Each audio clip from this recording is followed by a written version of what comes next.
अस्सलाम वालेकुम। हमारे पास ये क्वेश्चन है कि prove gamma function of n plus 1/2 is equal to 2n का फैक्टोरियल और ओवर में 2 की पावर 2n डॉट n का फैक्टोरियल अंडर रूट पाई। अब हम ये वाली चीज़ इसके बराबर होती है, ये हम प्रूव करेंगे। इसमें हम हमारे पास सबसे पहले है वही नो डैट कि गैमा फंक्शन ये जो गैमा फंक्शन ऑफ अल्फ़ा है वो इसके इक्वल होता है ई की पावर माइनस एक्स और एक्स की power alpha minus 1 into D x. ये इंटीग्रल है। अब इसमें अल्फ़ा की जगह पे हम अंडर रूट अल्फ़ा की जगह पे हम 1/2 पुट करेंगे। इधर पहले स्टेप में ये गैमा फंक्शन ऑफ 1/2 आ गया और इधर ये ई की पावर माइनस एक्स ऐसे ही आ गया और इधर अल्फ़ा की जगह पे 1/2 लिख दिया हमने, 1/2 लिख दिया। अब इसके बाद हमने क्या किया कि ये ई की पावर माइनस एक्स ऐसे ही आ गया, 1/2 में से 1 माइनस किया तो ये -1/2 आ गया इधर। या इसको हम इस तरह बटे में भी लिख सकते हैं। अब इससे नेक्स्ट स्टेप में हमने क्या किया कि ये जो एक्स की पावर -1/2 था, इधर ये जो ई की पावर एक्स था, इसको एक्स को हमने लेट कर लिया जी स्केयर के इक्वल, जी स्केयर के इक्वल लेट किया है पहले। फिर इसके बाद हमने किया इधर भी डेरिवेटिव ले लिया और इधर हमारे पास आ गया डी एक्स, इधर आ गया 2z इंटू डी जी। अब ये एक्स की जगह पे जी स्केयर इधर पुट कर दिया एक्स की जगह पे और डी एक्स की जगह पे ये 2z पुट कर दिया इधर। तो ये हमारे पास नेक्स्ट स्टेप में आ गया ई की पावर माइनस जी स्केयर ये, और इसी तरह ये एक्स की जगह पे जी स्केयर पुट कर दिया और इधर पावर थी -1/2 तो वो -1/2 ऐसे आ गया और डी एक्स की जगह पे ये 2z into D G put कर दिया इधर, ये आ गया हमारे पास। इसके बाद हमने क्या किया कि ये जो कॉमन था ये बाहर, ये कांस्टेंट था 2 ये बाहर आ गया, ये ऐसे आ गया इधर ई की पावर माइनस जी स्केयर और ये जी की पावर 2 थी और इधर -1/2 था बाहर, तो ये 2 से 2 कैंसिल हो गया और जी की ताकत आ गई, जी की पावर आ गई हमारे पास -1, इधर -1 और इधर डी जी। अब हमने क्या किया कि ये -1 और +1 ये आपस में कट हो गए, 1 आ गया इधर, ये ख़त्म हो गए और ये हमारे पास ई की पावर माइनस जी स्केयर डी जी इतनी चीज़ रह गई। अब ये जो ई 0 से इन्फिनिटी ई की पावर माइनस जी स्केयर डी जी, ये हमारे पास होती है अंडर रूट पाई/2 के इक्वल, और ये बाहर ये ऐसे ही 2 आ रहा था कांस्टेंट। अब हमारे पास नेक्स्ट स्टेप में क्या हुआ कि ये 2 से 2 कैंसिल हो गए, तो ये हमारे पास आ गया अंडर रूट पाई के बराबर गैमा फंक्शन ऑफ 1/2। अब हमने नेक्स्ट स्टेप में क्या किया कि ये 1/2 था, 1/2 में 1 ऐड कर दिया, ये 1/2 में 1 ऐड किया तो ये हमारे पास गैमा फंक्शन ऑफ 3/2 आ जाएगा। अब ये इधर आ गया, ये 3/2 को 1/2 प्लस 1 लिखा, ऊपर वाले में 1 ऐड किया, तो ये हमारे पास फार्मूला बन गया अल्फ़ा प्लस 1 का gamma function is equal to alpha gamma function of alpha इसके बराबर होता है।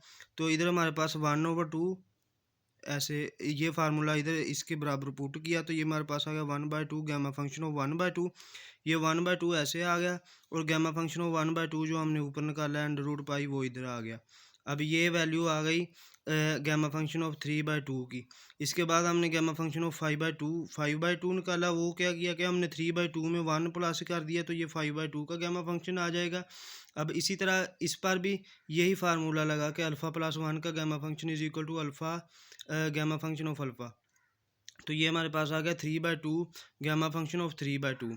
अब ये 3/2 ऐसे ही आ गया बाहर और ये गैमा फंक्शन ऑफ 3/2 ये हमने ऊपर निकाला है अंडर रूट पाई/2, तो ये हमारे पास आ गया 3/2 अंडर रूट पाई/2। अब इससे नेक्स्ट स्टेप में हमारे पास ये वाली चीज़ 5/2 तो ऐसे ही आ गया।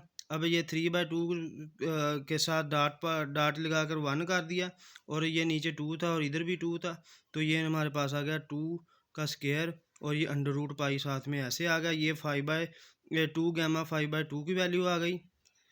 अब हमने इसी तरह 7/2 का गैमा फंक्शन फाइंड किया, उसमें हमने 5/2 में 1 ऐड कर दिया तो ये 7/2 बन गया। अब ये वही फार्मूला लगाया तो हमारे पास आ गया 5/2 ऑफ 2 गैमा फंक्शन ऑफ 5/2। अब गैमा फंक्शन ऑफ 5/2 हमने पीछे फाइंड किया, वो ये था 3/2 का स्क्वायर अंडर रूट पाई और साथ में 5/2 आ गया।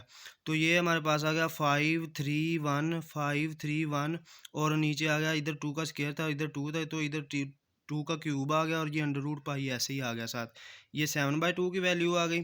अब इसके नेक्स्ट स्टेप में हमने किया कि ये 7/2 पहले हमने किया था 1/2, फिर 3/2 और फिर 5/2 और फिर 7/2।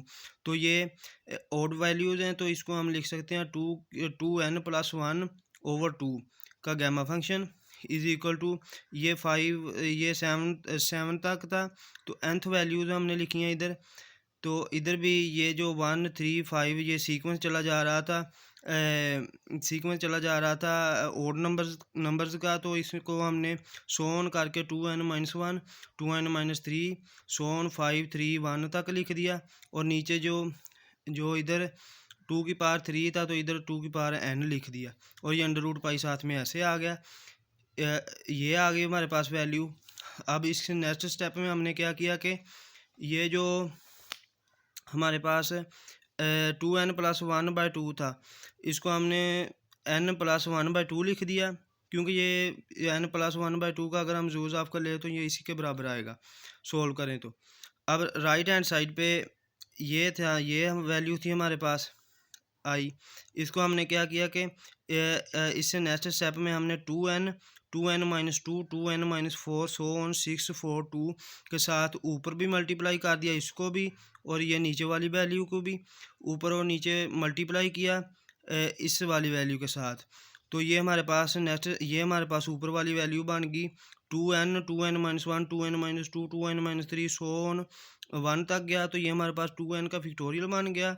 ये साथ में अंडर रूट पाई ऐसे ही आ गया और ये नीचे 2 की पावर n थी और इधर 2n 2n-2 2n-4 थी, तो इस सारी में से हमने 2 की पावर n कॉमन ले लिया, तो ये हमारे पास n n-1 n-2 n-3 so on का सो ऑन रह गया। तो ये हमारे पास 2 की पावर n आ गया। इधर इधर हमने 2 की पावर n कॉमन ले लिया हर एक में से, तो ये 2 की पावर n ऐसे ही आ गया साथ में। और ये हमारे पास इधर आ गया n, इधर आ गया n-1, इधर n-2 और सो ऑन 1 तक।